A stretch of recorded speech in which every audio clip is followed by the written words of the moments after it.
Now, a couple of high school football coaches are worried that any decision to mandate COVID vaccines for high school students would have a negative effect on their teams.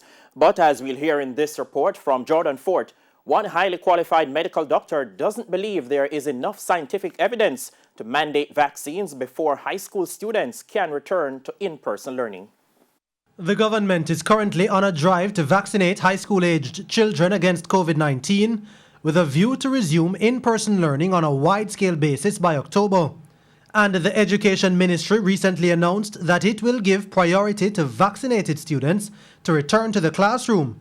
But if it gets to the stage where inoculation becomes mandatory, high school sport would naturally feel the effects. This was President of Intersecondary Schools Sports Association ISSA, Keith Wellington, speaking on Hits 92 FM's Sports Grill recently. One thing we're certain is that no one has a divine right to participate in any of this competition. So if the rule at the moment says that you cannot be in school for face-to-face activities unless you are vaccinated, then I really can't see how we could explain allowing persons who are not vaccinated to be on the playing field with these same students. But head coach of Holy Trinity High School's football team, Devon Anderson, says such a scenario would be devastating for his team. If it should go the way of the president had said, in terms of the minister said that, you have to be vaccinated in order to play. I know a number of players that I am preparing are looking forward to prepare.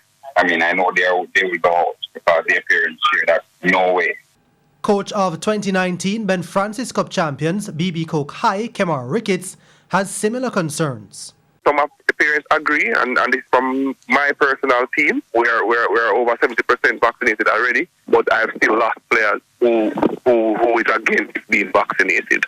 Neurological surgeon Dr. Roger Hunter is not in favor of mandating COVID vaccines for high school children, saying there is just not enough evidence at this stage. We recommend vaccination, but we certainly do not see the evidence at this time for it to be mandatory. In terms of sports, again, children who are in sports are not going to be the super spreaders, certainly not with outdoor sports, and we have just not seen the evidence of that. So where do other stakeholders stand on the issue?